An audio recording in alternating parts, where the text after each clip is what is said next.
Bonjour à tous, c'est Zoé Claire. Alors ça faisait longtemps que j'avais pas posté de vidéo YouTube et du coup on se retrouve pour le tutoriel de Maléfique en version Tsum Tsum. On va commencer par le visage et on va couper en deux une boule de pâte chair. On vient creuser l'emplacement des yeux avec un dotting tool. Et là j'ai fait un mélange de vert et de noir pour faire les yeux de Maléfique. Donc on en fait deux petites boules qu'on va légèrement allonger et positionner dans les creux qu'on vient de faire.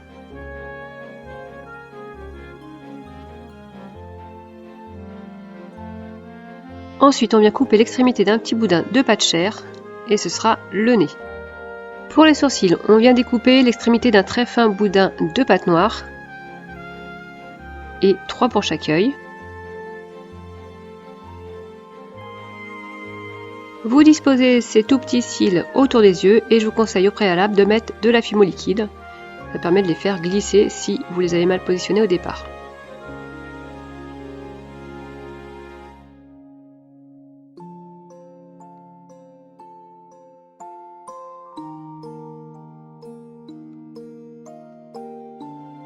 Je dépose de la fimo liquide aussi sur l'emplacement des sourcils et que je viens faire dans un très fin boudin de pâte chocolat.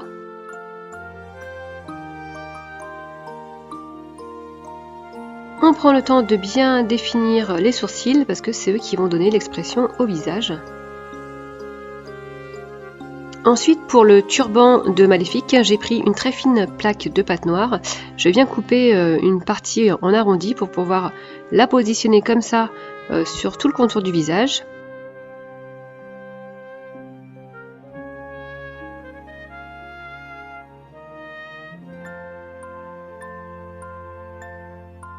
Et ensuite, je coupe tout l'excédent avec ma lame de cutter.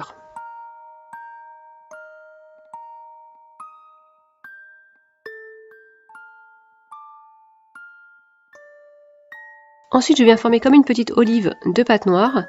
Je la découpe dans le sens de la longueur. Voilà, je la remodèle un petit peu et je viens placer la pointe entre les deux sourcils. Je viens affiner un boudin de pâte plutôt taupe. Voilà, je viens couper l'excédent et je vais former comme un petit crâne squelette d'oiseau. Donc je forme le trou pour les yeux et le trou pour les narines, je ne sais pas si ça s'appelle vraiment des narines. Je viens mettre un petit peu de pâte noire à l'intérieur des yeux pour un effet de profondeur un petit peu plus important. Et je viens le positionner au-dessus de ma demi-olive.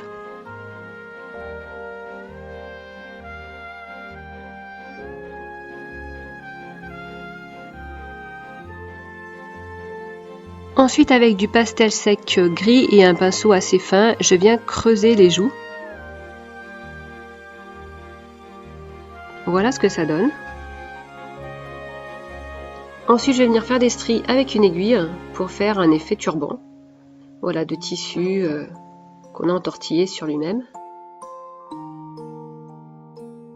Je viens maintenant m'attaquer aux cornes de Maléfique. Donc, je vais prendre un boudin de pâte noire. Donc, je l'allonge et puis je vais affiner les extrémités pour faire les pointes des cornes.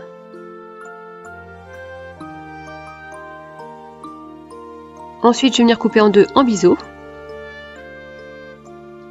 Et là aussi, je vais strier comme je l'ai fait pour la partie noire du visage de Maléfique.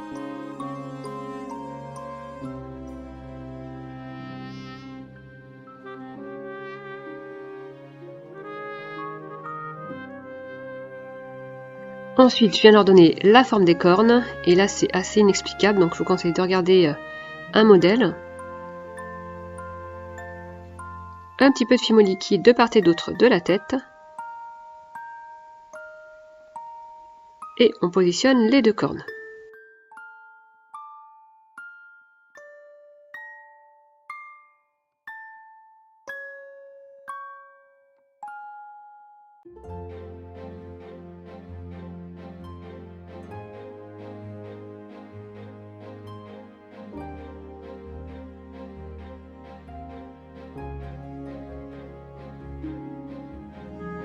Pour les ailes ensuite, je vous conseille de faire un gabarit.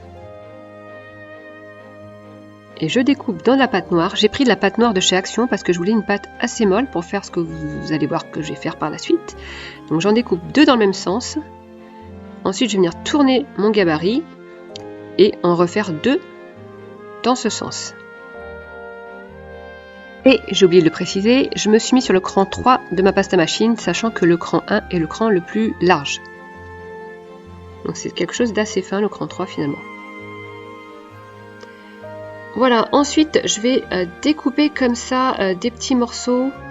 Enfin découper, les morceaux restent sur la pâte et ça me fait un effet, ça va me faire un effet plume. Donc j'ai pris des petits ciseaux que j'avais achetés chez Action.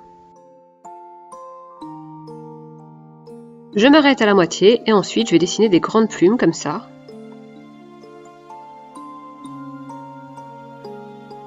Je vais les strier d'un côté, de l'autre côté, etc.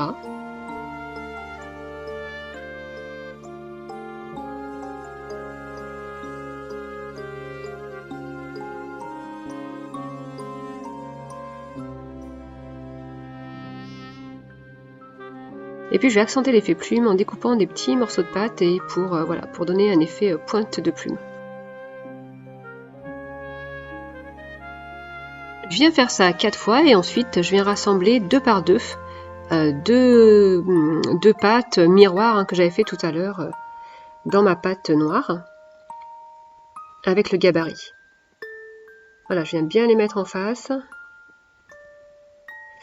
Pour enlever, pour pas qu'on voit trop la démarcation, je vais faire des petites découpes comme ça. En plus, ça fait un effet plume et puis ça me soude un peu la pâte. Comme ça peut trop, voilà, j'ai préféré rabaisser un petit peu. Et je vais mettre un petit pic à cet endroit. Donc on fait ça pour les deux ailes. Ensuite, on va découper l'extrémité d'un petit boudin de pâte taupe.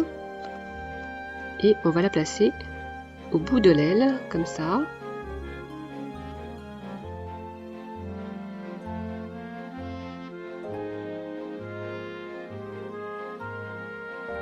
Pour le corps, j'ai pris un vert opale, c'est un vert presque noir, irisé, avec des fines paillettes. Et voilà, c'est pour donner différentes tonalités de noir. Là, je viens faire le ventre dans de la pâte noire.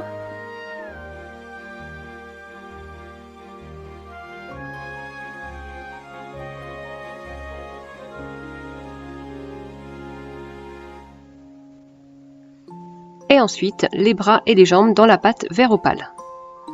Donc 2 petits boudins que j'aplatis, je coupe en biseau, un petit peu de fimo liquide là où je vais les positionner et je les place.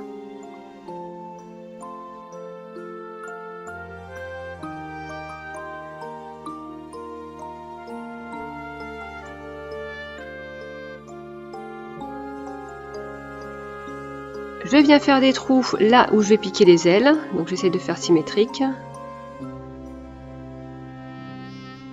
Et je positionne la tête sur le corps, j'ai mis un petit peu de fimo liquide entre les deux pour que ça tienne bien.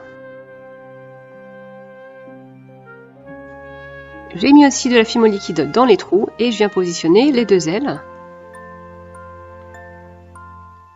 Voilà, il faudra bien les mettre en place. Ensuite, quitte à mettre un petit peu d'aluminium au niveau de la cuisson. Et là, j'ai fait une pré-cuisson 20 minutes avant de continuer. Ensuite, j'ai pris de la pâte champagne métallique de chez Cernit. Donc, c'est comme un doré, mais très, très clair.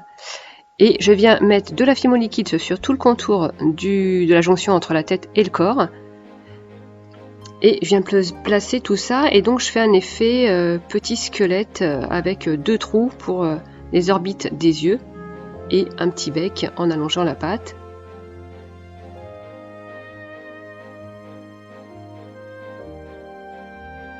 Et j'en mets 7 comme ça de chaque côté.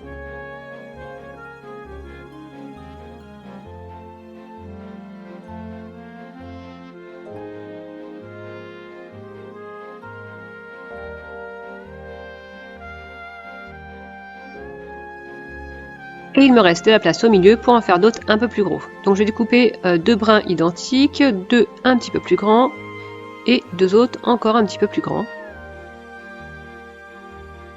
Je les forme en boule, j'allonge pour avoir un effet bec. Je viens colorer l'extrémité avec des poudres perlex cuivre, mais on peut faire ça aussi avec des pastels secs.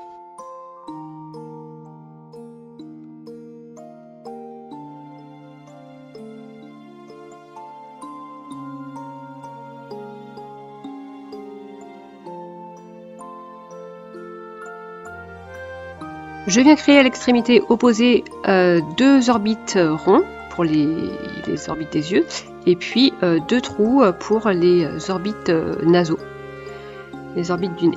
Voilà. On fait pareil pour tous les petits crânes et on positionne. Donc les plus petits aux extrémités et plus on va se rapprocher du centre et plus on va mettre les petits crânes les plus gros.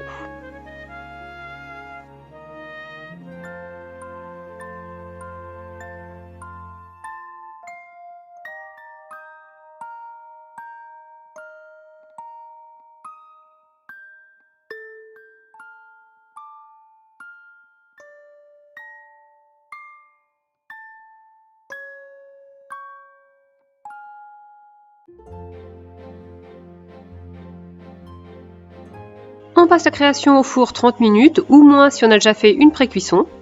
Et voilà le résultat. J'ai verni les cornes et le visage avec un vernis mat et pour tout le reste, j'ai laissé tel quel.